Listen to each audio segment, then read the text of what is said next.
Welcome to the Tech Egg. Don't get scrambled. Enjoy the video. You'll start by verifying the keyboard model and the operating system so you know which firmware or driver controls the function keys. Once done, look for a physical FN lock. Press it if present. That toggles default F1, F12 behavior.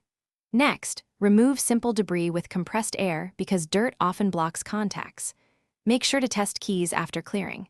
If some keys still don't respond, note which ones before moving on to software steps. Now focus on software. Update or reinstall the keyboard driver from Device Manager or the maker's support page. Drivers restore correct key mappings.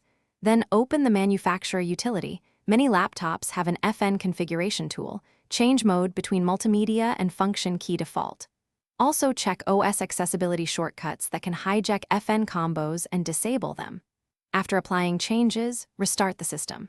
If keys still misbehave, finish by isolating the cause. Plug in an external keyboard. If its function keys work, the laptop hardware likely needs servicing. If both fail, reset BIOS or UEFI keyboard settings to defaults. That can restore FN behavior altered at firmware level. Make sure to test in safe mode to rule out third-party software interference. If nothing fixes it, document the steps and any error codes, then contact manufacturer support or a technician. One key tip: backup important settings before firmware changes.